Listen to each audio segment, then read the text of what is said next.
వేడుకొంచున్నాం. ప్రియులారా, దేవుని వాక్యం వినే కొద్దీ వినబుద్ధేస్తుంది, తినే కొద్దీ తినబుద్ధేస్తుంది.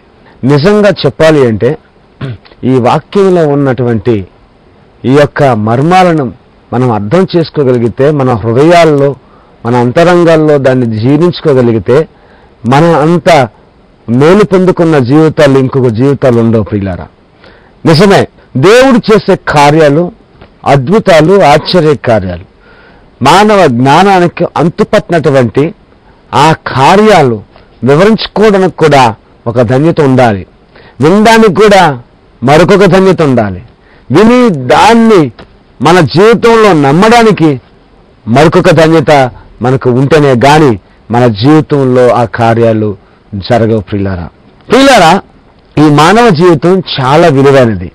దేవుడు ఇచ్చిన ఈ జీవితానికి మనం తిరిగి దేవుడికి ఏం ఇవ్వగలుగుతున్నాం అన్న విషయాల్లో కూడా సాటి మానవుడు లేకపోతే సాధారణ